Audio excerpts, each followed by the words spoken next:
teams last night. As for the basketball team, not so much. Knicks on the road to face the Hawks in Game 3. Remember what happened. That guy stole Game 2 at the Garden. Halfway through, Dyson Daniels missing. The putback jam. Okongwu's right there. They're up by 14, Alan Hahn. Yeah, their athleticism was off the charts. Their energy as well early in this game off the charts. And this guy, CJ Mccollum, a renaissance. Not afraid to take that step back three. They're up by 17.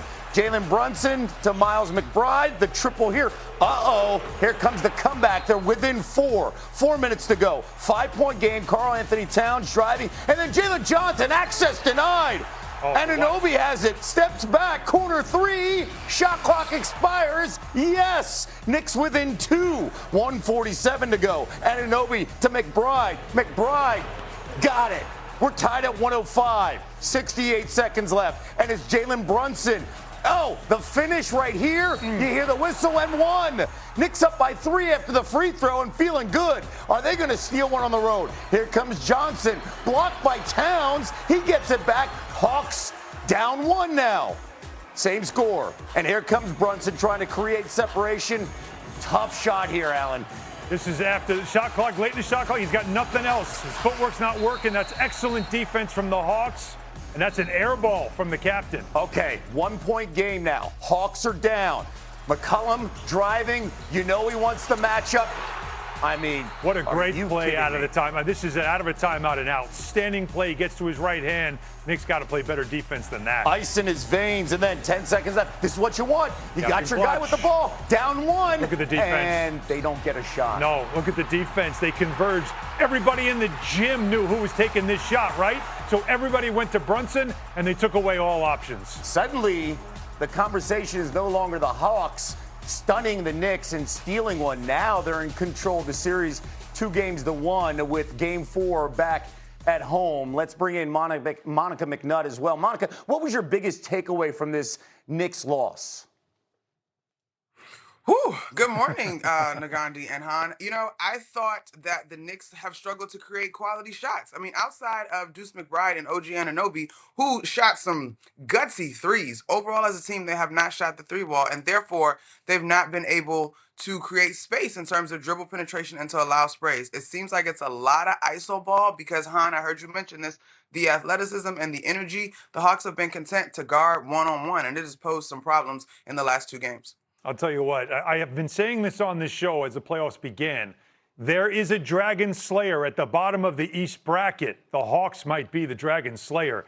They are looking at this series now as they stole a Game 2, and then they avoided a collapse in Game 3, but they've got control of this series. And Quinn Snyder and CJ Mccollum are dominating this series because Snyder's been outstanding with his play calling, and McCollum has made all the big shots. This is the vet on a team that doesn't have a ton of playoff experience, and he has certainly led the way.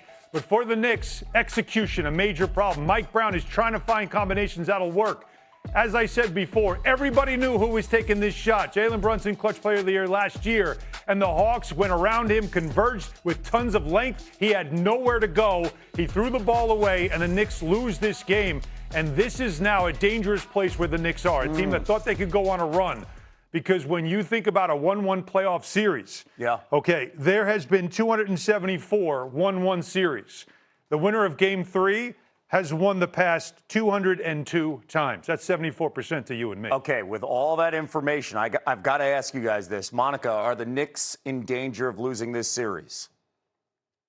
Well, I think you look at the numbers, yeah, but you can counter the Game 3 stat with the Game 1 stat. They did win Game 1. Here's the thing, Nagandi. They have to go back to New York with this thing tied up. And I don't think that that is something that they are not well aware of. I agree. Snyder's been great on the calls. And what you thought was going to be a difference maker in terms of this team, having the veteran core experience deep into the playoffs compared to the Hawks, basically they've been outmatured, if you will, by CJ Mccollum by himself in the last 2 games. Outmatured, that's a strong word. Now, look, you have a Knicks team that has been here before. Yeah. This team, as I also said this before on the show, it's only the Knicks playoffs when it's excruciating. And that's literally what's going on right now.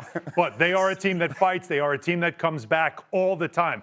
They are hard to kill. All right, you talk about a series that's excruciating. Well, it's enjoyable if you're not a Nuggets fan or a Timberwolves fan because you get to enjoy the entire process. Ant-Man and Company, series tied at 1, hosting the Nuggets. This series. And then the triple right here. I've said it all week long. It's the spiciest first-round matchup. Yep. Minnesota up by 19 later in the second here. The lead's at 20. Jaden McDaniels, the block on Christian Brown. Play continues. McDaniels, by the way, he talked a lot of talk, and he backed it up here in Game 3. They don't like each other, but it almost feels like Minnesota doesn't like Denver more. And Denver's like, why are you so mad? It's the first round. But there's a lot of hate between these two teams. All right, the lead's at 21 here, and Rudy Gobert. Again, this is another storyline against Nikola Jokic. Look at the block on the three-time MVP. This is a great matchup. It's a story we'll talk about in a minute, but he has been a difference maker. Gobert one-on-one with the MVP. Okay, later in the fourth, the emotional top of that building popped off after that. McDaniels in the lane. Oh, the poster slam right there. He told you, bad defenders. Look at the reaction from D-Wade and Candace Parker. Double digits from McDaniels. Minnesota goes on to win 113-96. Your biggest takeaway from what Minnesota did and how they did it? Well, I'm telling you, this is about defense. This is literally what McDaniels was talking about, but it's also about the matchup. A 3-time MVP, a 4-time Defensive Player of the Year. How are you stopping Jokic? Because he's the centerpiece of everything that they do in Denver. He's one-on-one with him in this series, and he has been dominating him the last 2 games. The numbers tell you he's got Jokic shooting 38% from the field. Look at the three-point shooting as well. He is literally the Stifle Tower stifling Jokic. And if you pull up the box score and you look, 27-15, that doesn't tell the story. That doesn't tell the story of what Jokic has been. He had 3 assists. He's frustrated on the floor. Very. And when you look at this, Monica, and the rest of the series, are the Timberwolves in the driver's seat right now? It feels that way, Nagandi, and I keep thinking back to like origin story, right? Like Tim Connelly literally built a team to beat the Nuggets, and it is coming to fruition again, right? Like, and we're still in the era of the league where defense, I think, deserves so much credit, and the Wolves over the Nuggets, especially without Aaron Gordon, are poised to defend. Tim Connelly, former Nuggets general manager, by the way. So he understands the roster buildup and some of these guys, especially the foundational pieces. And right now, the Timberwolves backing up all that talk. Alan, Monica, thank you. My dreams. Also, who's calling me if there's no pick? Let's get to the NBA. Nuggets and Timberwolves. Game 3 between these two, series tied at 1. Look, Jaden McDaniels had some words about the Nuggets' defense after the Pups won Game 2. Go out for Jokic, Jamal, all the bad defenders, Tim Hardaway, Cam Johnson, Aaron Gordon, the whole team. Like, just go at them. They're all bad defenders. Yeah, they're all bad defenders. Go at all the bad defenders, all of them, the entire team. Early first quarter, and there's McDaniels coming up with the steal on Nikola Jokic. Other way, 2-on-1, McDaniels. Plus the foul by Cam Johnson. So maybe he was on to something. Pops up 12-4. Anthony Edwards going to find McDaniels. The drives and finishes over Tim Hardaway Jr. Next possession, guess what happens again? Like, he did have a team-high 9 points in the first quarter. Timberwolves up 25-11 after 1. Now in the second, it's Edwards. He can hit that from 3. He made 2 of those. Minnesota's up 19. What is happening? Later in the second quarter, it's now 20. McDaniels coming up with the block. He can play defense. Christian Brown, not going to happen there. McDaniels, other way. I do it myself. Toddler style. There's appreciation all around for this man's work. Timberwolves up 61-39 at the half. Quick math, because I'm good at that. 22. Also make-believe.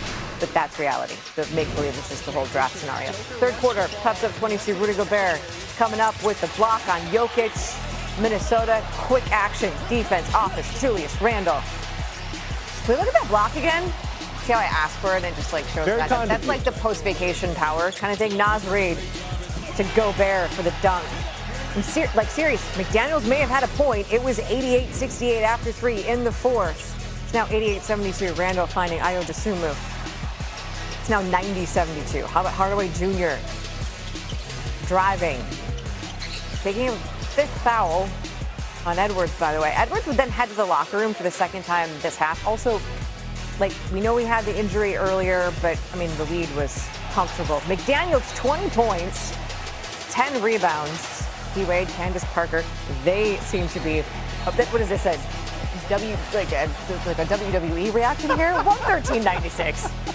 It's decent. Just the right leg, though. I'm wondering how Brian Windhorst's is, but I do want to just lean into the fact that Jaden McDaniels' coaching philosophy was clearly effective, held Denver to that sub-100 offensive point performance. What went wrong for the Nuggets in this one, Wendy? I don't know if I've ever seen Nikola Jokic have a more ineffective game. Absolutely, completely all out of sorts in this one. Couldn't get anything to go when he was open. Rudy Gobert was blanketed all over him for much of the game.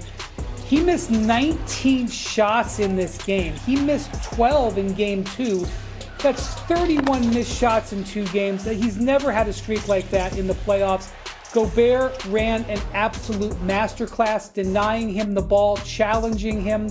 Anytime he tried to make a move, he couldn't hit an outside shot. And then you had Jaden McDaniels playing great defense on Jamal Murray. He just goes 5 of 17. The Timberwolves are positioned to play very effectively because of their 2 great defenders against the Nuggets.